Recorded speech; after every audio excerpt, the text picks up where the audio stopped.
ಕಣ್ಣಿಗೆ ಅಭಿಮಾನಿ ದೇವತೆ ಸೂರ್ಯ. ಅಶ್ವಿನಿ ದೇವತೆಗಳು ಅಂತ ಹೇಳ್ತಾರೆ ಸೂರ್ಯ ಮುಖ್ಯವಾಗಿ. ಕಣ್ಣಿಗೆ ಸಂಬಂಧಪಟ್ಟಂತ ದೋಷಗಳ ಯಾವುದೂ ಕೂಡ ಬರಬಾರದು ಅಂದರೆ ನಾವು ಜೀವನದಲ್ಲಿ ಸೂರ್ಯನ ಉಪಾಸನೆಯನ್ನು ಹೆಚ್ಚೆಚ್ಚು ಮಾಡಿದರೆ ನಮಗೆ ಕಣ್ಣಿಗೆ ಸಂಬಂಧಪಟ್ಟಂತ ಯಾವ ರೋಗಗಳು ಕೂಡ ನಮಗೆ ಬರಲು ಸಾಧ್ಯ ಇಲ್ಲ ಅಂತ ಹೇಳಿ. ಸೂರ್ಯ ಉದಯಿಸುವುದಕ್ಕಿಂತ ಮುಂಚೆನೆ ಎದ್ದು ಬಿಡಬೇಕಂತ. ಯಾವ ಮುಹೂರ್ತದಲ್ಲಿ ಎದ್ದೇಳಬೇಕು ಅಂದ್ರೆ ಸ್ವತಃ ವೇದವ್ಯಾಸ ದೇವರೇ ಭಾಗವತದ ದಶಮಸ್ಕಂದದಲ್ಲಿ ಕೃಷ್ಣ ಪರಮಾತ್ಮನ ಒಂದು ಲೀಲೆಯನ್ನ ವರ್ಣನೆ ಮಾಡಬೇಕಾದ್ರೆ ಬ್ರಾಹ್ಮಿ ಮುಹೂರ್ತದಲ್ಲಿ ಆ ಕೃಷ್ಣ ಪರಮಾತ್ಮ ಎದ್ದು ತನ್ನ ಎಲ್ಲ ದೈನಂದಿನ ಒಂದು ಕೆಲಸಗಳನ್ನ ಮುಗಿಸಿಕೊಂಡು ಸ್ನಾನಾದಿ ಕರ್ಮಗಳನ್ನ ಆನ್ಹಿಕಾದಿ ಅನುಷ್ಠಾನಗಳನ್ನ ಮಾಡ್ತಾ ತನ್ನ ದಿನವನ್ನ ಆರಂಭ ಮಾಡ್ತಾ ಇದ್ದಂತೆ ಅವರು.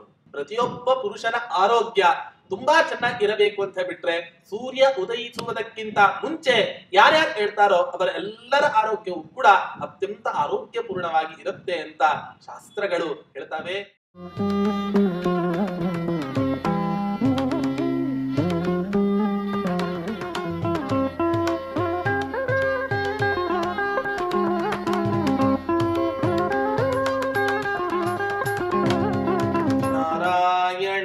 ಸುರಗುರುಂ ಜಗದೇಕನಾಥಂ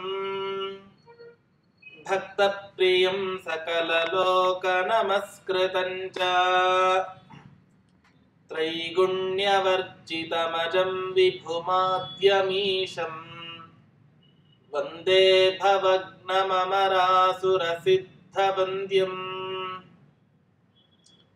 ಪೂಜ್ಯಾಯ ರಾಘವೇಂದ್ರಾಯ ಸತ್ಯಧರ್ಮರತಾಯ ಚ ಭಜತಾಂ ಕಲ್ಪವೃಕ್ಷಾಯ ನಮತಾಂ ಕಾಮಧೇನವೇ. ದುರ್ವಾದಿಧ್ವಾಂತರವಯೇ ವೈಷ್ಣವೇಂದೀವರೇಂದವೇ ಶ್ರೀ ರಾಘವೇಂದ್ರ ಗುರವೇ ನಮೋ ಅತ್ಯಂತ ದಯಾಲವೇ. ಶ್ರೀ ಗುರುಭ್ಯೋ ನಮಃ. ಹರಿ ಓಂ. ನಿಜ ಗೃಹೋಪಮ ನೈಜನಿಕೇತನಂ ಅಂತ ಹೇಳ್ತಾರೆ. ತಮ್ಮ ಒಂದು ಮನೆಗೆ ಸಮಾನವಾದಂತ ಒಂದು ದೊಡ್ಡ ಇನ್ನೊಂದು ಭವ್ಯವಾಗಿರತಕ್ಕಂತ ಒಂದು ಮನೆ. ಆ ಮನೆ ಹೇಗಿದೆ ಅಂತ ಬಿಟ್ರೆ ಜಿತ ವಿಶಾಲಪುರಂ ಅಂದ್ರೆ ಅಷ್ಟು ವಿಶಾಲವಾದಂತ ಯಾವ ಉಜ್ಜಯಿನಿ ನಗರ ಇದೆ, ಉಜ್ಜಯಿನಿ ಪಟ್ಟಣ ಇದೆ, ಅಥವಾ ಇಂದ್ರನ ನಗರವಾದಂತ ಸ್ವರ್ಗಲೋಕ ಇದೆ, ಆ ಸ್ವರ್ಗಲೋಕವನ್ನೂ ಕೂಡ ಮೀರಿಸುವಂತ ಒಂದು ವಿಶಾಲತೆ ಆ ಮನೆಯಲ್ಲಿ ಇತ್ತು ಅಂತ ಹೇಳಿದ್ರೆ ಅದಕ್ಕಿಂತ ದೊಡ್ಡ ಪಟ್ಟಣ ಅನ್ನೋ ಅರ್ಥದಲ್ಲಿ ಇಲ್ಲಿ ಕವಿಗಳು ಹೇಳಿರೋ ಮಾತನ್ನ ಅಲ್ಲ, ಅಷ್ಟು ದೊಡ್ಡದಾಗಿ ವಿಶಾಲವಾಗಿರ್ತಕ್ಕಂಥ ಮನೆ ಆ ಕಾಲದಲ್ಲಿ ಇತ್ತು ಅಂತ ಹೇಳ್ತಾ ಇದ್ದಾರೆ. ಈಗಿನ ಕಾಲದಲ್ಲಿ ಕಟ್ಟುವ ಮನೆಗಳು ಹತ್ರ ಅಕ್ಕ ಪಕ್ಕನೆ ಇರ್ತವೆ. ಏನೋ 20x30 ಸೈಟ್ ಅಲ್ಲೇ ಮನೆಯೂ ಕಟ್ಕೊಂಡಿರ್ತಾರೆ, ಅದರಲ್ಲೂ ಎಲ್ಲವನ್ನೂ ಕೂಡ ಮಾಡ್ತಾರೆ. ಇಂಥ ಇಕ್ಕಟ್ಟಿನ ಸಂಸಾರ ಜೀವನವನ್ನ ನಡೆಸ್ತಾ ಇರ್ಲಿಲ್ಲ ಹಿಂದಿನ ಕಾಲದಲ್ಲಿ. ಅತ್ಯಂತ ವಿಶಾಲವಾಗಿರ್ತಕ್ಕಂಥ ಮನೆಗಳನ್ನ ಕಟ್ಟಿಸಿ ಆ ಮನೆಗೆ ಅತಿಥಿಗಳು ಬಂದರೆ ಅತಿಥಿ ಸತ್ಕಾರಕ್ಕೋಸ್ಕರವೇ ಒಂದು ಪ್ರತ್ಯೇಕವಾಗಿರ್ತಕ್ಕಂಥ ಮನೆಯನ್ನ ನಿರ್ಮಾಣ ಮಾಡಿಕೊಂಡಿರ್ತಿದ್ರಂತೆ ಹಿಂದಿನ ಕಾಲದಲ್ಲಿ.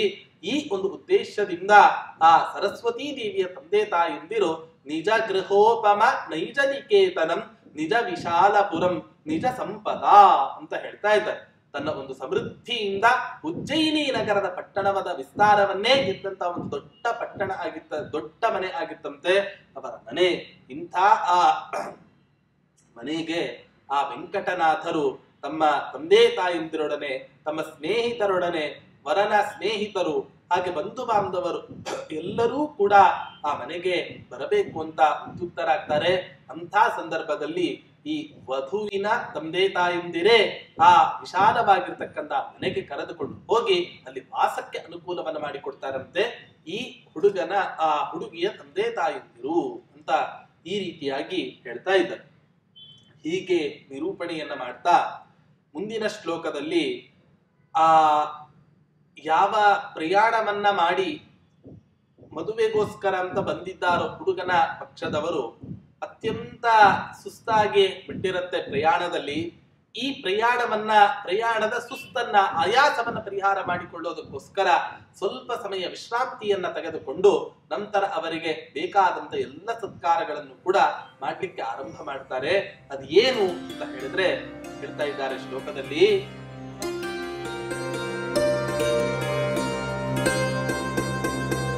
ಬಹುವಿಧಂ ಪರಮಾನ್ನ ರಸಾಯನಂ ವರನರೋ तयोऽभ्यवहृत्य तदाहृतम् निबिडपट्टवितानकशीतलेभ्यः तुष्टुवुरातपो भोजनम् तुष्टुवुरातपो भोजनम्.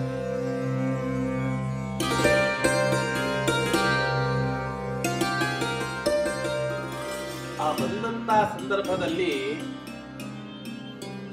ಅನೇಕ ತರಹದ ಆ ಪದಾರ್ಥಗಳನ್ನ ಮಾಡಿದ್ರಂತೆ.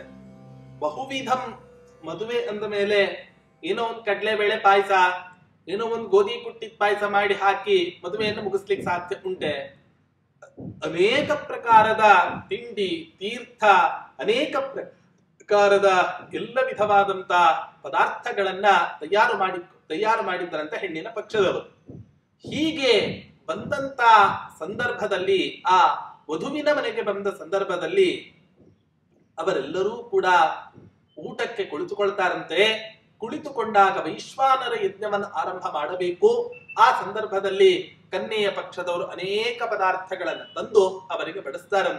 ಬಡಿಸಿದಾಗ ಅತ್ಯಂತ ಬಿಸಿ ಬಿಸಿಯಾಗಿರ್ತಕ್ಕಂಥ ಊಟ, ತುಂಬಾ ಹೊಟ್ಟೆ ಹಸುವಾದಾಗ ಅಥವಾ ಎಲ್ಲೋ ಆಯಾಸ ಪಟ್ಟುಕೊಂಡು ಬಂದಂತಹ ಸಂದರ್ಭದಲ್ಲಿ ಬಿಸಿ ಬಿಸಿಯಾದಂತಹ ಪದಾರ್ಥ ನಮಗೇನಾದರೂ ಕೂಡ ಸಿಕ್ಕರೆ ಆ ಪದಾರ್ಥವನ್ನು ತಿನ್ಲಿಕ್ಕೆ ನಾವೆಲ್ಲರೂ ಕೂಡ ಎಷ್ಟು ಹಾತೊರಿತಾ ಇರ್ತೇವೆ. ಆದ್ರೆ ಮದುವೆ ಸಂಭ್ರಮದಲ್ಲಿ ಹಿಂದಿನ ಕಾಲದಲ್ಲಿ ಒಂದು ಪದ್ಧತಿ ಇತ್ತಂತೆ. ಬಿಸಿ ಊಟ ಅನ್ನುವಂತಹದ್ದೇ ಒಂದು ಪದ್ಧತಿ ಇತ್ತು ಅಂತ ಹೇಳ್ತಾ ಇದ್ರು. ಆ ಬಿಸಿ ಊಟ ಅಂದ್ರೆ, ಬಿಸಿ ಊಟ ಅಂತ ಹೇಳಿದರೆ ಬಿಸಿಲಿನಲ್ಲಿ ಮಾಡ್ತಕ್ಕಂಥ ಊಟ ಅಂತ ಅರ್ಥ ಅಲ್ಲ. ಊಟಕ್ಕೆ ಕುಳಿತುಕೊಂಡ ಸಂದರ್ಭದಲ್ಲಿ ಬಿಸಿ ಬಿಸಿಯಾದಂತಹ ಪದಾರ್ಥಗಳನ್ನ ಹಾಕಿದರೆ ಅದನ್ನ ಬಿಸಿ ಊಟ ಅಂತ ಒಂದು ಸಂಪ್ರದಾಯ. ಈ ಸಂಪ್ರದಾಯವನ್ನ ನಡೆಸಬೇಕು ಅನ್ನುವಂತಹ ಒಂದು ಒತ್ತಾಸೆಯ ಮೇರೆಗೆ ಆ ಕನ್ಯೆಯ ಪಕ್ಷದವರು ವರನ ಪಕ್ಷದವರಿಗೆ ಅನೇಕ ತರಹದ ಪದಾರ್ಥಗಳನ್ನು ಬಡಿಸ್ತಾರೆ. ಎಲ್ಲ ಪದಾರ್ಥಗಳು ಕೂಡ ಅತ್ಯಂತ ಬಿಸಿ ಬಿಸಿಯಾಗೇ ಇರ್ತಾವೆ. ಅದನ್ನ ಊಟಕ್ಕೆ ಕುಳಿತುಕೊಂಡಂತಹ ಸಂದರ್ಭದಲ್ಲಿ ಹೇಳ್ತಾ ಇದ್ದಾರೆ, ಪರಮಾನ್ನ ರಸಾಯನಂ ಆತಪ ಭೋಜನಂ ಅಭ್ಯವಹೃತ್ಯ. ನಿಜವಾಗಿಯೂ ಕೂಡ ಪರಮ ಅನ್ನ ಬೇರೆ, ಪರಮಾನ್ನ ಬೇರೆ. ಯಾಕೆ? ಪರಮಾನ್ನ ಅಂದ್ರೆ ಸಿಹಿ ಮಿಶ್ರಿತವಾದಂತ, ಸಿಹಿ ಹಾಲು ಮಿಶ್ರಿತವಾದಂತ ಯಾವ ಪರಮಾನ್ನ ಇದೆ, ಈ ಪರಮಾನ್ನ ಅತ್ಯಂತ ವಿಶೇಷ. ವಿಷ್ಣು ಸಂಬಂಧಿಯಾಗಿರ್ತಕ್ಕಂಥ ದೇವಸ್ಥಾನಗಳಲ್ಲಿ ಅಥವಾ ವಿಷ್ಣು ಸಂಬಂಧಿಯಾದಂತಹ ಹೋಮ ಹವನಗಳಲ್ಲಿ ಈ ಮದುವೆ ಸಂದರ್ಭದಲ್ಲಿ ಈ ಹಾಲು ಕೀರು ಪಾಯಸ, ಹಾಗೆ ಹಾಲಿನ ಪಾಯಸ ಅತ್ಯಂತ ವಿಶೇಷವಾದ. ಯಾಕೆ? ವಿವಾಹ ಎಂಬ ಸಂಸ್ಕಾರವು ಕೂಡ ಲಕ್ಷ್ಮೀನಾರಾಯಣರ ಒಂದು ಉದ್ದೇಶದಿಂದಲೇ ನಡೀತಕ್ಕಂಥ ಒಂದು ಉತ್ತಮವಾಗಿರ್ತಕ್ಕಂಥ ಸಂಸ್ಕಾರ. ಆದ್ದರಿಂದ ಈ ಸಂಸ್ಕಾರದಲ್ಲಿ ಹಾಲಿನ ಪಾಯಸವು ಕೂಡ ಅತ್ಯಂತ ವಿಶೇಷವೇ. ಎಷ್ಟೋ ಕಡೆಯಲ್ಲಿ ಆ ಹುಡುಗನ ಅತ್ತೆ ವರನಿಗೆ ಹಾಲಿನಲ್ಲಿ ಕೈಯನ್ನು ತೊಳಸ್ತಕ್ಕಂತ ಒಂದು ಸಂಪ್ರದಾಯವನ್ನು ಕೂಡ ನಾವು ನೋಡ್ತೇವೆ. ಅಷ್ಟು ಒಂದು ಸಮೃದ್ಧಿಯಿಂದ ಆ ಹಾಲು ಪಾಯಸಕ್ಕೆ ಅಷ್ಟು ಒಂದು ಮಹತ್ವವನ್ನು ಕೊಡ್ತಾರೆ. ಅಂತ ಸಂದರ್ಭದಲ್ಲಿ ಊಟ ಮಾಡಿದ ಮೇಲೆ ಕುತ್ಕೊಂಡು ಎಲ್ಲರೂ ಕೂಡ ಹಾಸ್ಯದ ಮಾತನ್ನ ಆಡ್ಲಿಕ್ಕೆ ಆರಂಭ ಮಾಡ್ತಾರಂತೆ. ತುಷ್ಟುವುಹು, ದಂಪತಿಗಳನ್ನ ಸ್ತೋತ್ರ ಮಾಡ್ತಾರೆ. ಎಂಥ ಬಿಸಿ ಇತ್ತು ಊಟ, ಎಂಥ ಬಿಸಿ ಇತ್ತು ಊಟ. ಪ್ರಾಯ ಅನ್ನಪೂರ್ಣೇಶ್ವರಿ ದೇವಿಯೇ ಇವತ್ತಿನ ದಿನ ಇವರ ಕೈಯಲ್ಲಿ ಆವಾಹಿತಳಾಗಿ ಎಲ್ಲ ಪದಾರ್ಥಗಳನ್ನು ಕೂಡ ಮಾಡಿಸಿದ್ದಾಳೋ ಏನೋ ಅಂತ ಹೇಳಿ ಎಲ್ಲರೂ ಕೂಡ ಊಟ ಮಾಡಿದಂತಹ ವ್ಯಕ್ತಿಗಳು ಆ ದಂಪತಿಗಳನ್ನ ಸ್ತೋತ್ರ ಮಾಡ್ತಾರೆ.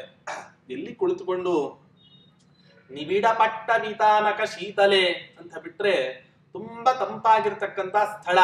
ಊಟ ಆದ ಮೇಲೆ ಎಲೆ ಅಡಿಕೆಯನ್ನ ತಿನ್ನೋದಕ್ಕೋಸ್ಕರ ಒಂದು ರೇಷ್ಮೆಯಿಂದ ಆವೃತವಾದಂತ, ನಾರುಮಡಿಯಿಂದ ಆವೃತವಾದಂತ ಒಂದು ಸಣ್ಣ ಟೆಂಟ್ ಅನ್ನ ಹಾಕಿದ್ರಂತೆ. ಆ ಟೆಂಟಿನ ಮಧ್ಯದಲ್ಲಿ ಕುಳಿತುಕೊಂಡು ಎಲ್ಲ ಬ್ರಾಹ್ಮಣರು ಕೂಡ ಆ ದಂಪತಿಗಳನ್ನ ಸ್ತೋತ್ರ ಮಾಡ್ತಾ ಇದ್ದಾರೆ. ನೋಡಿ, ಶಾಸ್ತ್ರವೂ ಕೂಡ ಹೇಳುತ್ತೆ, ಅಲಂಕಾರ ಪ್ರಿಯೋ ವಿಷ್ಣು, ಅಭಿಷೇಕ ಪ್ರಿಯೋ ರುದ್ರ, ಬ್ರಾಹ್ಮಣ ಭೋಜನ ಪ್ರಿಯೋ ಬ್ರಾಹ್ಮಣ. ವಿಷ್ಣುವಿಗೆ ಸಂಪ್ರೀತಿ ಆಗಬೇಕು ಅಂತ ಬಿಟ್ರೆ ಪರಮಾತ್ಮನಿಗೆ ಅನೇಕ ತರಹದ ಅಲಂಕಾರಗಳನ್ನ ಮಾಡಿ, ರುದ್ರದೇವರ ಸಂಪ್ರೀತರಾಗಬೇಕು ಅಂತ ಹೇಳಿದ್ರೆ ರುದ್ರದೇವರಿಗೆ ಅಭಿಷೇಕವನ್ನ ಮಾಡಿಸಿ, ಬ್ರಾಹ್ಮಣ ಏನಾದ್ರೂ ಕೂಡ ಪ್ರೀತನಾಗಬೇಕು ಅಂತ ಬಿಟ್ರೆ ಅವನಿಗೆ ಹಣ ಗಿಡ ಕೊಡ್ಲಿಕ್ಕೆ ಹೋಗ್ಬೇಡಿ. ಬಂದಾಗ ಅವನಿಗೆ ಹೊಟ್ಟೆ ತುಂಬ ಊಟವನ್ನ ಹಾಕಿ ಅವಾಗ ಅವನೇನಾಗ್ತಾನೆ, ಅತ್ಯಂತ ಸಂಪ್ರೀತನಾಗಿ ನಿಮಗೆ ಉತ್ತಮವಾಗಿರತಕ್ಕಂಥ ಅನುಗ್ರಹವನ್ನ ಮಾಡಿ ಹೋಗ್ತಾನೆ ಆ ಬ್ರಾಹ್ಮಣ. ಅದರಲ್ಲಿ ಬಹುಜನಪ್ರಿಯೋ ಬ್ರಾಹ್ಮಣ ಅಂತನೂ ಇದೆ, ಭೋಜನಪ್ರಿಯೋ ಬ್ರಾಹ್ಮಣ ಅಂತನೂ ಕೂಡ ಇದೆ. ಬಹುಜನಪ್ರಿಯೋ ಬ್ರಾಹ್ಮಣ ಅಂತ ಹೇಳ್ಬಿಟ್ರೆ ಎಲ್ಲೆಲ್ಲಿ ಬ್ರಾಹ್ಮಣರು ಇರ್ತಾರೋ ಆ ಬ್ರಾಹ್ಮಣರೆಲ್ಲರೂ ಕೂಡ ಅನೇಕ ಜನರ ಸಂಪರ್ಕವನ್ನ ಮಾಡಿ ಜನಸಂಪರ್ಕವನ್ನ ಗಳಿಸಿಕೊಳ್ಳತಕ್ಕಂಥ ಒಂದು ಸಾಮರ್ಥ್ಯ ಅವರಲ್ಲಿ ಬರುತ್ತೆ ಅನ್ನುವ ಅರ್ಥವನ್ನು ಕೂಡ ವ್ಯಾಖ್ಯಾನ ಮಾಡ್ತಾರೆ. ಆದರೆ ಕೆಲವರು ಭೋಜನಪ್ರಿಯೋ ಬ್ರಾಹ್ಮಣ ಅಂತ ಈ ರೀತಿಯಾಗಿ ಹೇಳ್ತಾರೆ. ಒಟ್ಟಾರೆ ಆ ವರನ ಪಕ್ಷದವರು ಬಂದಾಗ ಕನ್ಯೆಯ ಪಕ್ಷದವರು ಅತ್ಯಂತ ಸಮರ್ಥವಾಗಿ ಅವರ ಎಲ್ಲ ಆತಿಥ್ಯವನ್ನು ಕೂಡ ಅವರಿಗೆ ನೆರವೇರಿಸಿ, ಯಾಕೆಂದ್ರೆ ಮನೆಗೆ ಅತಿಥಿಗಳು ಬಂದಾಗ ಯಾವ ರೀತಿ ತಂದೆ ತಾಯಿಗಳಲ್ಲಿ ದೈವತ್ವದ ಭಾವನೆಯನ್ನು ಕಾಣ್ತೇವೋ ಮನೆಗೆ ಬಂದ ಅತಿಥಿಗಳಲ್ಲಿಯೂ ಕೂಡ ಅವಶ್ಯವಾಗಿ ದೈವತ್ವದ ಭಾವನೆಯನ್ನು ಕಾಣಲೇಬೇಕು ಅಂತ ಹೇಳುತ್ತೆ ಶಾಸ್ತ್ರ. ಈ ಕಾರಣದಿಂದ ಮನೆಗೆ ಬಂದ ಸಮಗ್ರ ಅತಿಥಿಗಳಿಗೂ ಕೂಡ ಅನ್ನದಾನವನ್ನ ಮಾಡ್ತಾ, ಹೊಟ್ಟೆಯನ್ನು ತುಂಬಿಸ್ತಾ, ವಸ್ತ್ರವನ್ನ ದಾನ ಮಾಡ್ತಾ, ಎಲ್ಲ ಪದಾರ್ಥಗಳನ್ನು ಕೂಡ ದಾನ ಮಾಡಿ ಅವರನ್ನೆಲ್ಲರನ್ನೂ ಕೂಡ ಸಂತೋಷ ಪಡಿಸ್ತಾ ಇದ್ದಾರಂತೆ ಆ ಸರಸ್ವತಿ ದೇವಿಯ ತಂದೆ ತಾಯಂದಿರು. ಹೀಗೆ ರಾತ್ರಿ ಊಟ ಆಗತ್ತೆ. ರಾತ್ರಿ ಊಟ ಆದ ಮೇಲೆ ಮುಂದಿನ ಹಂತದಲ್ಲಿ ಏನು ಮಾಡ್ತಾರೆ, ಯಾವ ಕೆಲಸವನ್ನ ಮಾಡ್ತಾರೆ ಅನ್ನೋದನ್ನ ಹೇಳ್ತಾ ಇದ್ದಾರೆ.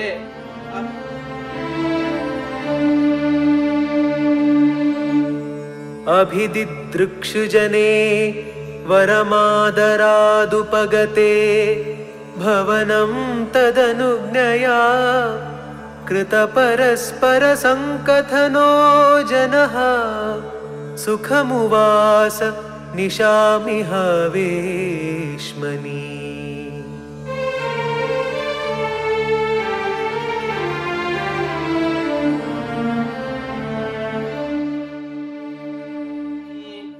ಅಭಿದಿದೃಕ್ಷು ಹೆಣ್ಣಿನ ಪಕ್ಷದವರಿಗೆ ಒಂದು ಕ್ಯೂರಾಸಿಟಿ, ಕುತೂಹಲ ಇರುತ್ತೆ. ಏನು, ಇಷ್ಟು ದಿನ ನಮ್ಮೊಟ್ಟಿಗೆ ಇದ್ದಳು ಈ ಕನ್ಯೆ, ಇಂಥ ಕನ್ಯೆಯನ್ನ ಮದುವೆ ಆಗ್ಲಿಕ್ಕೆ ಯಾವ ಮನ್ಮಥರಾಟ ಬಂದಿದ್ದಾನೆ ಅಂತ ಕನ್ಯೆಯ ಪಕ್ಷದಲ್ಲಿ ಇದ್ದವರೆಲ್ಲರೂ ಕೂಡ ಆ ವರನನ್ನು ಕದ್ದು ಕದ್ದು ನೋಡ್ಲಿಕ್ಕೆ ಆರಂಭ ಮಾಡ್ತಾ ಇದ್ರು. ಅದಕ್ಕೋಸ್ಕರ ಯಾಕೆ ಸುಮ್ನೆ ಕದ್ದು ನೋಡ್ತೀರಾ, ಬನ್ನಿ ಆ ಹುಡುಗಿಯ ತಂದೆ ತಾಯಿ, ಹುಡುಗನ ತಂದೆ ತಾಯಿ ಇವರ ಹತ್ತಿರವೇ ಅಪ್ಪಣೆಯನ್ನ ಪಡೆದುಕೊಂಡು ಹುಡುಗನ ಹತ್ತಿರವೂ ಕೂಡ ಸ್ವಲ್ಪ ಮಾತನಾಡಿಕೊಂಡು ಬರೋಣ ಅನ್ನುವಂತ ಅಭಿಲಾಷೆಯಿಂದ ಎಲ್ಲ ಆ ಕನ್ಯೆಯ ಪಕ್ಷದಲ್ಲಿ ಇರತಕ್ಕಂತ ಜನರು ಅಭಿದಿದೃಕ್ಷುಜನೆ ವರಮಾದರ ಉಪಗತೆ ಭವನಂ ತದನುಜ್ಞೆಯ, ಪರಸ್ಪರ ಎಲ್ಲರೂ ಕೂಡ ಆ ರಾತ್ರಿ ಕಾಲದಲ್ಲಿ ಮಾತನಾಡ್ಲಿಕ್ಕೆ ಆರಂಭ ಮಾತನಾಡ್ತಾರೆ. ಪರಸ್ಪರ ಕುಶಲಕ್ಷೇಮ ಯೋಗಕ್ಷೇಮವನ್ನು ವಿಚಾರಿಸಿಕೊಳ್ತಾರೆ. ಹೀಗೆ ವಿಚಾರಿಸಿಕೊಳ್ಳುವಂತ ನಗೆ ಹಬ್ಬ ಅನೇಕ ವಿಧವಾಗಿ ಶಾಸ್ತ್ರೀಯ ಸಂಪ್ರದಾಯವನ್ನ ಮೀರದಂತೆ ಎಲ್ಲರೂ ಕೂಡ ಆ ರಾತ್ರಿ ಕಾಲದಲ್ಲಿ ಕುಳಿತುಕೊಂಡು ಪರಸ್ಪರ ಕುಶಲಕ್ಷೇಮವನ್ನ ವಿಚಾರವನ್ನ ಮಾಡಿಕೊಳ್ತಾ ಇದ್ರಂತೆ. ಹೀಗೆ ಆನಂದದಿಂದ ಯಾವ ಕನ್ಯೆಯ ಮನೆಗೆ ಬಂದಿದ್ದಾರೋ ಆ ಕನ್ಯಾ ಪಕ್ಷದಲ್ಲಿ ಇದ್ದಂಥವರೆಲ್ಲರೂ ಕೂಡ ಕೇವಲ ಕನ್ಯೆಯರು ಮಾತ್ರ ಅಲ್ಲ, ಅವರ ತಂದೆಯರು, ಅವರ ತಾಯಂದಿರು, ಅವರ ಬಂಧು ಬಳಗ, ಅವರ ಅಜ್ಜಿ, ಅವರ ಅಜ್ಜ ಎಲ್ಲರೂ ಕೂಡ ಬಂದು ಆ ವರನ ಯೋಗಕ್ಷೇಮವನ್ನು ವಿಚಾರಿಸಿಕೊಂಡು ಆ ಕನ್ಯೆಯ ಮನೆಯಲ್ಲಿ ರಾತ್ರಿ ಕಾಲದಲ್ಲಿ ಅತ್ಯಂತ ಸುಖವಾಗಿ ವಾಸವನ್ನ ಮಾಡಿದ್ರು. ಆದ್ರೆ ಇವತ್ತಿನ ದಿನ ಆ ರಾತ್ರಿ ಕಾಲದಲ್ಲಿ ಏನೋ ಡಿಸ್ಕೋ ಡ್ಯಾನ್ಸ್ ಅಂತೆ, ಏನೋ ಅಶಾಸ್ತ್ರೀಯವಾದದ್ದು, ಗುಂಡು ತುಂಡು ಪಾರ್ಟಿಗಳನ್ನೆಲ್ಲವನ್ನೂ ಕೂಡ ನೆರವೇರಿಸಿ ಮದುವೆಗೆ ಇರುವಂತಹ ಮಹತ್ವವನ್ನೇ ಇವತ್ತಿನ ದಿನ ಕಳೆದು ಹಾಕ್ತಾ ಇದ್ದಾರೆ. ಇವತ್ತಿನ ಕಾಲದಲ್ಲಿರ್ತಕ್ಕಂಥ ಜನರೆಲ್ಲರೂ ಕೂಡ ಈ ರೀತಿಯಾಗಿ ಮಾಡಲೇಬಾರದು. ಇನ್ನೂ ಒಂದು ಹುಚ್ಚು ಸಂಪ್ರದಾಯ ನಮ್ಮ ಸಮಾಜದಲ್ಲಿ ಇತ್ತೀಚೆಗೆ ತುಂಬಾ ಬೆಳೀತಾ ಇದೆ. ಮದುವೆ ಆಗೋದಕ್ಕಿಂತ ಮುಂಚೆನೆ ವರ ಮತ್ತೆ ಆ ಕನ್ಯೆಯನ್ನು ಒಟ್ಟಿಗೆ ನಿಲ್ಲಿಸಿ ರಿಸೆಪ್ಷನ್ ಮಾಡುವಂತಹ ಒಂದು ಕೆಟ್ಟ ಸಂಪ್ರದಾಯವು ಕೂಡ ನಮ್ಮಲ್ಲಿ ಬೆಳೆದಿದೆ. ಕನ್ಯೆ ಮತ್ತೆ ವರ ಇವರಿಬ್ಬರೂ ಕೂಡ ಒಟ್ಟಿಗೆ ಯಾವಾಗ ನಿಲ್ಲಬಹುದು ಅಂತ ಬಿಟ್ರೆ ವರ ಕನ್ಯೆಗೆ ತಾಳಿಯನ್ನ ಕಟ್ಟಿದ ಮೇಲೆಯೇ ಇಬ್ಬರೂ ಕೂಡ ಒಟ್ಟಿಗೆ ನಿಲ್ಲಲಿಕ್ಕೆ ಅಧಿಕಾರ ಬರುತ್ತೆ ಹೊರತು ಅಲ್ಲಿ ತನಕ ಜನರ ಮುಂದೆ ಒಟ್ಟಿಗೆ ನಿಲ್ಲಲಿಕ್ಕೆ ಅಧಿಕಾರವೇ ಇಲ್ಲ. ಎಷ್ಟೋ ಕಡೆ ಶಾಸ್ತ್ರೀಯವಾಗಿ ಶಾಸ್ತ್ರದಲ್ಲಿ ನಿರೂಪಣೆ ಮಾಡುತ್ತೆ. ಅನೇಕ ಸಂಪ್ರದಾಯ ಕುಟುಂಬದಲ್ಲೂ ಕೂಡ ಹಿಂದಿನ ಕಾಲದಲ್ಲಿ ನಡೆಸ್ತಾ ಇದ್ದರು. ವರ ಕನ್ಯೆಯ ಮುಖವನ್ನ ಅಂತಃಪಟ ತೆಗೆಯುವ ತನಕವೂ ಕೂಡ ವಿವಾಹದ ಸಂದರ್ಭದಲ್ಲಿ ಅಲ್ಲಿ ತನಕ ಆ ಕನ್ಯೆ ವರನ ಮುಖವನ್ನ ನೋಡಿರೋದಿಲ್ಲ, ವರ ಕನ್ಯೆಯ ಮುಖವನ್ನ ನೋಡಿರೋದು.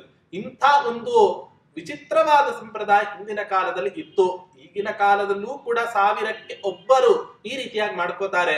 ಆದರೆ 1000ಕ್ಕೆ 1000 ಜನ ಇಂಥ ತುಂಡು ತುಂಡು ಪಾರ್ಟಿಗಳನ್ನ ಮಾಡಿ ಆ ಮದುವೆಗೆ ಇರುವಂತಹ ಮಹತ್ವವನ್ನ ಹಾಳು ಮಾಡ್ತಾ ಇದ್ದಾರೆ.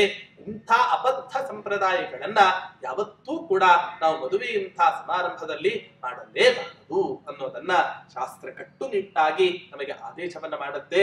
ಆದರೆ ಇವರು ಮಾತ್ರ ಯಾವುದೇ ಅಶಾಸ್ತ್ರೀಯವಾದಂತ ಕೆಲಸಗಳನ್ನ ಮಾಡದೆ ಪರಸ್ಪರ ಯೋಗಕ್ಷೇಮಗಳನ್ನ ವಿಚಾರಿಸಿಕೊಂಡು ಮಧ್ಯರಾತ್ರಿ ಕಾಲದಲ್ಲಿ ಆ ಮನೆಯಲ್ಲಿ ವಾಸವನ್ನ ಮಾಡ್ತಾರಂತೆ ಅವರೆಲ್ಲರೂ ಕೂಡ. ಮತ್ತೆ ಏನಾಗತ್ತೆ ಅಂದ್ರೆ ಮುಂದಿನ ಶ್ಲೋಕದಲ್ಲಿ ಹೇಳ್ತಾರೆ, ಬೆಳಿಗ್ಗೆ ಪ್ರಾತಃ ಕಾಲದಲ್ಲಿ ಎದ್ದು ಎಲ್ಲ ವರನ ಪಕ್ಷದವರು ಕನ್ಯಾ ಪಕ್ಷದವರೆಲ್ಲರೂ ಕೂಡ ತಮ್ಮ ಪ್ರಾತಃ ಕಾಲಕ್ಕೆ ಅನುಗುಣವಾದಂತ ಎಲ್ಲ ಸಂಸ್ಕಾರಗಳನ್ನು ಕೂಡ ಎಲ್ಲ ಆನ್ಹಿಕಾದಿ ಅನುಷ್ಠಾನಗಳನ್ನ ನೆರವೇರಿಸಿಕೊಂಡರು ಅನ್ನೋದನ್ನ ಹೇಳ್ತಾ ಇದ್ದಾರೆ.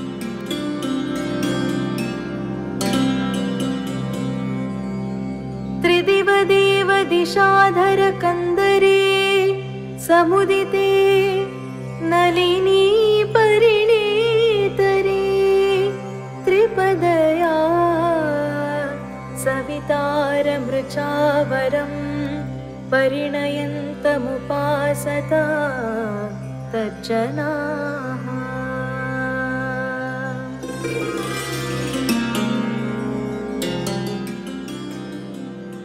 ನಳಿನಿ ಪರಿಣೇತರಿ ಅಂದ್ರೆ ಸೂರ್ಯ ಯಾವಾಗ ಅಸ್ತಂಗತನಾಗ್ತಾನೋ ಆಗ ಕಮಲದ ಹೂ ಮುದುಡಿಕೊಳ್ಳತ್ತೆ.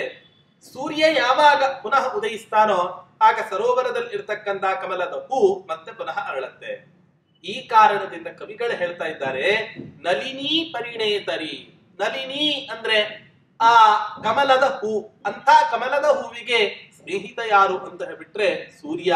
ಅಂಥ ಸೂರ್ಯ ಪೂರ್ವ ದಿಕ್ಕಿನಲ್ಲಿ ಉದಯಿಸ್ತಾ ಇರಬೇಕಾದರೆ ಎಲ್ಲ ಬ್ರಾಹ್ಮಣರು ಕೂಡ ಸೇರಿ ಎಲ್ಲ ಆನ್ಹಿಕಾದಿ ಕರ್ಮಗಳನ್ನ ಮಾಡಿದರು. ಅದಕ್ಕೆ ಇಲ್ಲಿ ಕವಿಗಳು ಹೇಳ್ತಾ ಇದ್ದಾರೆ ತ್ರಿದಿವ ದೇವ ದಿಶಾಧರ ಕಂದರೆ. ತ್ರಿದಿವ ದೇವ ಅಂತ ಬಿಟ್ರೆ ಪೂರ್ವ ದಿಕ್ಕು ಅಂತ ಅರ್ಥ. ಅಷ್ಟ ದಿಕ್ಕುಗಳಲ್ಲಿ ಅತ್ಯಂತ ಮೊದಲನೇ ಸ್ಥಾನವನ್ನು ಗಳಿಸಿಕೊಂಡಂತಹ ದಿಕ್ಕು ಇಂದ್ರದೇವರು. ಆ ಪೂರ್ವ ದಿಕ್ಕಿಗೆ ಅಭಿಮಾನಿ ದೇವತೆ ಇಂದ್ರದೇವರು. ಅಂಥ ಇಂದ್ರದೇವನಿಂದ ಅಭಿಮನ್ಯಮಾನವಾದ ಯಾವ ಪೂರ್ವ ದಿಕ್ಕಿದೆ ಅಂತ ಪೂರ್ವ ದಿಕ್ಕಿನಲ್ಲಿ ಇಡೀ ಪ್ರಪಂಚವನ್ನೇ ಬೆಳಗ್ತಕ್ಕಂತಹ ಸೂರ್ಯ ಉದಯಿಸ್ತಾ ಇರಬೇಕಾದರೆ ನೋಡಿ ಎಂಥ ವಿಚಿತ್ರ ಅಂದ್ರೆ ಪರಮಾತ್ಮ ಈ ಕಣ್ಣಿಗೆ ಅಭಿಮಾನಿ ದೇವತೆ ಸೂರ್ಯ. ಅಶ್ವಿನಿ ದೇವತೆಗಳು ಅಂತ ಹೇಳ್ತಾರೆ ಸೂರ್ಯ ಮುಖ್ಯವಾಗಿ. ಯಾಕೆ?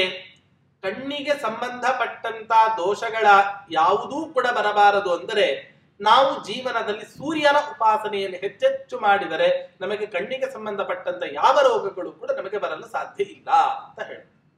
ಯಾಕೆ ಅಂದ್ರೆ ಸೂರ್ಯ ಯಾವಾಗ ಉದಯಿಸ್ತಾನೋ ಆ ಸಂದರ್ಭದಲ್ಲಿ ಎಲ್ಲ ಜನರು ಕೂಡ ಎದ್ದೇಳ್ತಾರೆ. ನಿದ್ದೆ ಮಾಡ್ತೀವಂತ ಹೇಳಿದ್ರು ಕೂಡ ಆ ಸಮಯದಲ್ಲಿ ನಿದ್ದೆ ಮಾಡ್ಲಿಕ್ಕೆ ಆಗೋದಿಲ್ಲ.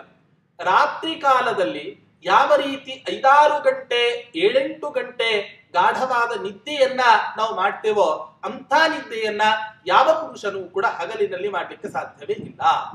ಯಾಕೆ ಅಂದ್ರೆ ಸೂರ್ಯ ಇರೋ ಕಾರಣದಿಂದ. ಯಾವಾಗ ಸೂರ್ಯ ಮುಳುಗ್ತಾನೋ ಆ ಸಂದರ್ಭದಲ್ಲಿ ಎಲ್ಲ ಜನರೂ ಕೂಡ ಕೆಲಸ ಮಾಡ್ತೇವೆ ಅಂತ ಅಪೇಕ್ಷೆ ಪಟ್ಟರೂ ಕೂಡ ಒತ್ತಾಯ ಪೂರ್ವಕವಾಗಿ ಕೆಲಸ ಮಾಡಬೇಕಷ್ಟೇ ಹೊರತು ಆದ್ರೆ ವಾಸ್ತವಿಕವಾಗಿ ಆ ಸಮಯದಲ್ಲಿ ಕೆಲಸವನ್ನ ಮಾಡ್ಲಿಕ್ಕೆ ಹೋಗಬಾರದು. ಅಂಥ ಸಂದರ್ಭದಲ್ಲಿ ಏನಾದ್ರೂ ಆ ಸಮಯದಲ್ಲಿ ಕೆಲಸವನ್ನ ಮಾಡಿದ್ರೆ ನಮ್ಮನ್ನ ನಿಶಾಚರರು ಅಂತ ರಾಕ್ಷಸರು ಅಂತ ಹೇಳಬೇಕು ಅಷ್ಟೇ ಹೊರತು ಅದರಿಂದ ಯಾವ್ಯಾವ ಕಾಲದಲ್ಲಿ ಯಾವ್ಯಾವ ಕೆಲಸವನ್ನ ಮಾಡಬೇಕು ಅದೇ ಕೆಲಸವನ್ನ ಮಾಡಬೇಕು ಹೊರತು ಆ ಕೆಲಸವನ್ನು ಬಿಟ್ಟು ಬೇರೆ ಯಾವ ಕೆಲಸವನ್ನು ಕೂಡ ಮಾಡ್ಲಿಕ್ಕೆ ಹೋಗಬಾರದು. ಈ ಕಾರಣದಿಂದ ಸೂರ್ಯ ಉದಯಿಸುವುದಕ್ಕಿಂತ ಮುಂಚೆನೆ ಎದ್ದು ಬಿಡಬೇಕಂತ. ಯಾವ ಮುಹೂರ್ತದಲ್ಲಿ ಎದ್ದೇಳಬೇಕು ಅಂದ್ರೆ ಸ್ವತಃ ವೇದವ್ಯಾಸ ದೇವರೇ ಭಾಗವತದ ದಶಮ ಸ್ಕಂದದಲ್ಲಿ ಕೃಷ್ಣ ಪರಮಾತ್ಮನ ಒಂದು ಆ ಲೀಲೆಯನ್ನ ವರ್ಣನೆ ಮಾಡಬೇಕಾದ್ರೆ ಕೃಷ್ಣ ಪರಮಾತ್ಮ ಪ್ರತಿನಿತ್ಯ ಎಷ್ಟೊತ್ತಿಗೆ ಎದ್ದೇಳ್ತಾ ಇದ್ದ ಹೇಳುತ್ತೆ ಭಾಗವತ. ಹೇಳುತ್ತೆ ಬ್ರಾಹ್ಮೀ ಮುಹೂರ್ತೆ ಚೋತ್ಥಾಯ. ಬ್ರಾಹ್ಮೀ ಮುಹೂರ್ತದಲ್ಲಿ ಆ ಕೃಷ್ಣ ಪರಮಾತ್ಮ ಎದ್ದು ತನ್ನ ಎಲ್ಲ ದೈನಂದಿನ ಒಂದು ಕೆಲಸಗಳನ್ನ ಮುಗಿಸಿಕೊಂಡು ಸ್ನಾನಾದಿ ಕರ್ಮಗಳನ್ನ ಆನ್ಹಿಕಾದಿ ಅನುಷ್ಠಾನಗಳನ್ನ ಮಾಡ್ತಾ ತನ್ನ ದಿನವನ್ನ ಆರಂಭ ಮಾಡ್ತಾ ಇದ್ದಂತೆ ಅವನು.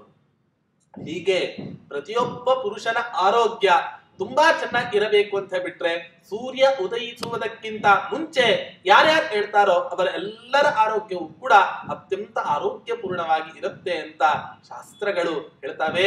ಈ ಕಾರಣದಿಂದ ಆ ಇಂದ್ರನಿಂದ ಅಭಿಮನ್ಯಮಾನವಾದಂತ ಯಾವ ಪೂರ್ವ ದಿಕ್ಕಿದೆ ಆ ಪೂರ್ವ ದಿಕ್ಕಿನಲ್ಲಿ ಇಡೀ ಪ್ರಪಂಚವನ್ನೇ ಬೆಳಗತಕ್ಕಂತಹ ಯಾವ ಆ ಸೂರ್ಯನಿದ್ದಾನೆ.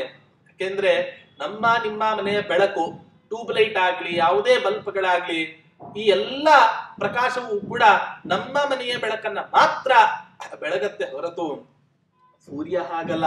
ಅವನಿಗೆ ಸಹಾಯವನ್ನೇ ಮಾಡ್ಲಿ ಅಪಕಾರವನ್ನೇ ಮಾಡ್ಲಿ ಉಪಕಾರವನ್ನೇ ಮಾಡ್ಲಿ ಅಂತೂ ಒಟ್ಟಾರೆ ಯಾರ ಅವನಿಗೆ ಸಹಾಯ ಮಾಡಲ್ವೋ ಯಾರು ಅವನ ಉಪಾಸನೆಯನ್ನು ಮಾಡಲ್ವೋ ಅವರ ಮನೆಗೆ ನಾನು ಬೆಳಕನ್ನು ಕೊಡೋದಿಲ್ಲ ಅಂತ ಹೇಳೋದೇ ಇಲ್ಲ. ನಿಷ್ಪಕ್ಷಪಾತವಾಗಿ ಇಡೀ ಪ್ರಪಂಚವನ್ನೇ ಬೆಳಗತಕ್ಕಂಥ ಯಾವ ಆ ಸೂರ್ಯನಿದ್ದಾನೆ ಅಂಥ ಸೂರ್ಯ ಉದಯಿಸ್ತಾ ಇರಬೇಕಾದರೆ ಎಲ್ಲ ಸಜ್ಜನರು ಕೂಡ ತಮ್ಮ ಆ ಆಶ್ರಮಕ್ಕೆ ಉಚಿತವಾದಂತ ಸತ್ಕರ್ಮಾನುಷ್ಠಾನ ಮಾಡಿದರು. ಅದನ್ನು ಹೇಳ್ತಾರೆ, ತ್ರಿಪದಯಾ ರುಚ ಸವಿತಾರಂ ಪರಿಣಮಂತಂ. ಗಾಯತ್ರಿ ಮಂತ್ರದ ಅನುಷ್ಠಾನವನ್ನ ಮಾಡ್ತಾ ಎಲ್ಲ ಬ್ರಾಹ್ಮಣರು ಕೂಡ ಆ ಸೂರ್ಯಾಂತರ್ಗತನಾಗಿರ್ತಕ್ಕಂಥ ನಾರಾಯಣನ ಉಪಾಸನೆಯನ್ನ ಮಾಡ್ತಾ ಇದ್ರು ಅಂತ ಹೇಳ್ತಾ ಇದ್ದಾನೆ. ನೋಡಿ, ಪ್ರತಿಯೊಬ್ಬ ಬ್ರಾಹ್ಮಣನು ಕೂಡ ತನ್ನ ಬ್ರಾಹ್ಮಣ್ಯವನ್ನ ರಕ್ಷಣೆ ಮಾಡಿಕೊಳ್ಳಬೇಕಾದರೆ ಅವಶ್ಯವಾಗಿ ಗಾಯತ್ರಿ ಮಂತ್ರದ ಜಪವನ್ನ ಮಾಡಲೇಬೇಕು ಅಂತ ಹೇಳುತ್ತೆ ಶಾಸ್ತ್ರ. ಗಾಯಂತಂ ತ್ರಾಯತೆ ಯಸ್ಮಾತ್ ಗಾಯತ್ರಿ ತ್ಯಭಿಧೀಯತೆ. ಗಾಯತ್ರಿ ಅನ್ನೋ ಶಬ್ದವನ್ನ ಕೇಳಿದ ಮಾತ್ರಕ್ಕೆ ಗಾಯತ್ರಿ ದೇವಿ ಅಂತ ಈ ರೀತಿಯಾಗಿ ಅರ್ಥವನ್ನ ತಿಳ್ಕೋಬಾರದು. ಗಾಯತ್ರಿ ಎಂಬ ಮಂತ್ರದಿಂದ ಪ್ರತಿಪಾದ್ಯನಾದಂತ ಯಾವ ಆ ಲಕ್ಷ್ಮೀನಾರಾಯಣ ಸೂರ್ಯಾಂತರ್ಗತ ಲಕ್ಷ್ಮೀನಾರಾಯಣ ದೇವರು ಇದ್ದಾರೆ, ಇವರೇ ಆ ಗಾಯತ್ರಿ ಮಂತ್ರದಿಂದ ಪ್ರತಿಪಾದ್ಯನಾದ ಮಹಾನುಭಾವ ಅಂತ ತಿಳ್ಕೋಬೇಕು. ಇಂಥ ಗಾಯತ್ರಿ ಮಂತ್ರವನ್ನ ಯಾವ ಬ್ರಾಹ್ಮಣ ಪ್ರತಿನಿತ್ಯ ಜಪಿಸ್ತಾನೋ ಅವನ ಬ್ರಾಹ್ಮಣ್ಯ ಅನ್ನೋದು ಉಳಿಲಿಕ್ಕೆ ಸಾಧ್ಯ. 2 ದಿನ 3 ದಿನ ನಿರಂತರವಾಗಿ ಸಂಧ್ಯಾ ವಂದನೆಯನ್ನು ನಾವೇನಾದ್ರೂ ಕೂಡ ಬಿಟ್ಬಿಟ್ವಿ ಅಂತ ಹೇಳ್ಬಿಟ್ರೆ ಮತ್ತೆ ಪುನಃ ನಾವು ಬ್ರಾಹ್ಮಣ್ಯವನ್ನ ವಾಪಸ್ ತೆಗೆದುಕೊಳ್ಳೋದಕ್ಕೋಸ್ಕರ ಇನ್ನೊಂದು ಬಾರಿ ಕೊನೆಯ ಸಂಸ್ಕಾರವನ್ನು ನಾವು ಮಾಡಿಕೊಳ್ಳಬೇಕು ಅಂತ ಶಾಸ್ತ್ರ ಹೇಳುತ್ತೆ. ಈ ಕಾರಣದಿಂದ ಪ್ರತಿಯೊಬ್ಬ ಬ್ರಾಹ್ಮಣನು ಕೂಡ ತನ್ನ ಬ್ರಾಹ್ಮಣ್ಯದ ರಕ್ಷಣೆಗಾಗಿ ಯಾವ ಆ ಗಾಯತ್ರಿ ಮಂತ್ರವನ್ನ ಉಪದೇಶ ಮಾಡಿದ್ದಾರೋ, ಮತ್ತಷ್ಟೇ ಅಲ್ಲ, ಈ ಗಾಯತ್ರಿ ಮಂತ್ರದ ಉಪದೇಶವನ್ನ ಯಾರ್ಯಾರ್ದೋ ಹತ್ರ ನಾವು ಅಪ್ಪಿ ತಪ್ಪಿಯೂ ಕೂಡ ತೆಗೆದುಕೊಳ್ಳಲಿಕ್ಕೆ ಹೋಗ್ಬಾರ್ದು. ನಮ್ಮನ್ನ ಹುಟ್ಟಿಸಿದಂತ ಯಾವ ತಂದೆ ಇದ್ದಾರೆ ಇವರಿಗೆ ಮಾತ್ರ ಆ ವಟುವಿಗೆ ಗಾಯತ್ರಿ ಮಂತ್ರದ ಉಪದೇಶವನ್ನು ಕೊಡ್ಲಿಕ್ಕೆ ಅಧಿಕಾರ ಇದೆ ಹೊರತು ಉಳಿದವರಿಗೆ ಯಾರಿಗೂ ಕೂಡ ಅಧಿಕಾರ ಇಲ್ಲವೇ ಇಲ್ಲ.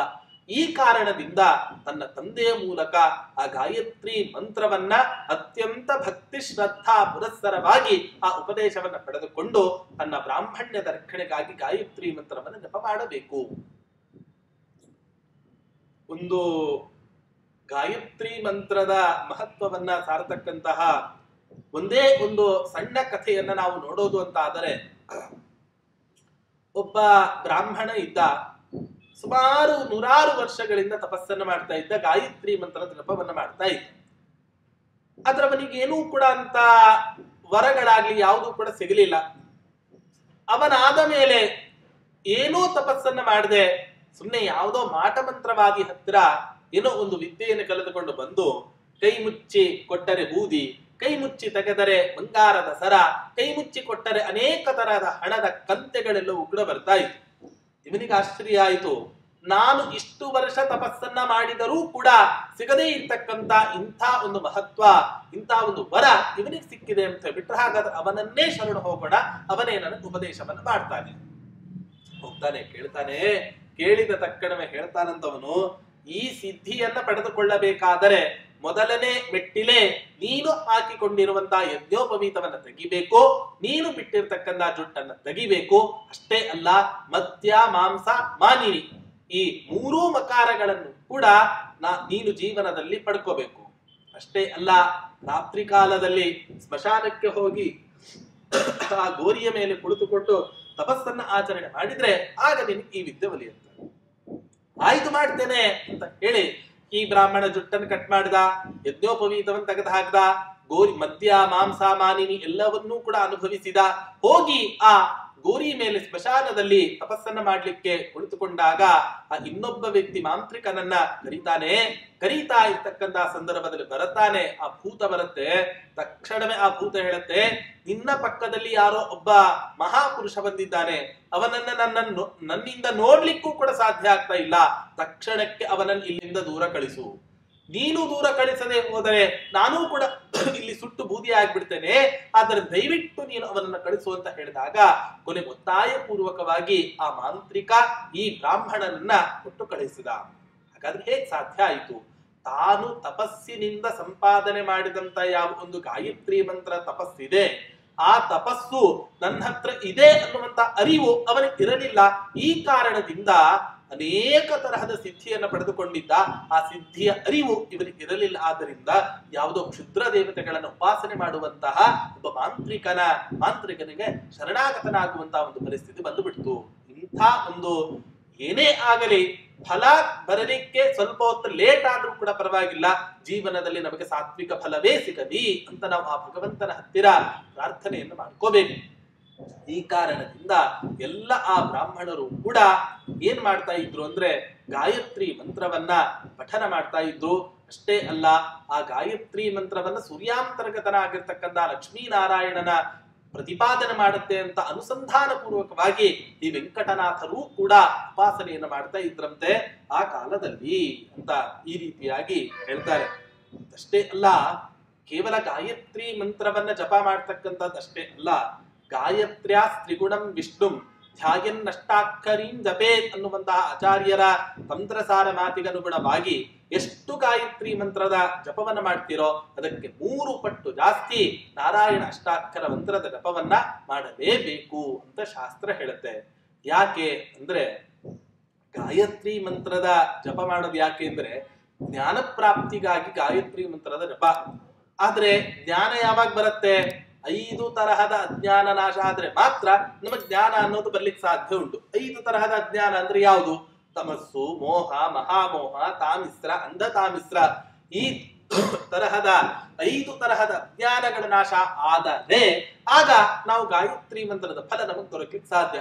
ಹಾಗಾದ್ರೆ ಅಜ್ಞಾನ ನಾಶ ಆಗ್ಬೇಕು ಅಂದ್ರೆ ಏನ್ ಮಾಡ್ಬೇಕು ಅಂದ್ರೆ ಆ ಆಚಾರ್ಯರು ಉಪದೇಶಿಸಿದಂತೆ ತಂತ್ರಸಾರದಲ್ಲಿ ಉಪದೇಶಿಸಿದಂತೆ ಗಾಯತ್ರಿ ಮಂತ್ರಕ್ಕೆ ಅದರ 3 ಪಟ್ಟು ನಾರಾಯಣ ಅಷ್ಟಾಕ್ಷರ ಮಂತ್ರದ ಜಪವನ್ನ ಅವಶ್ಯವಾಗಿ ಮಾಡಬೇಕು ಅಂತ ಹೇಳುತ್ತೆ ಶಾಸ್ತ್ರ.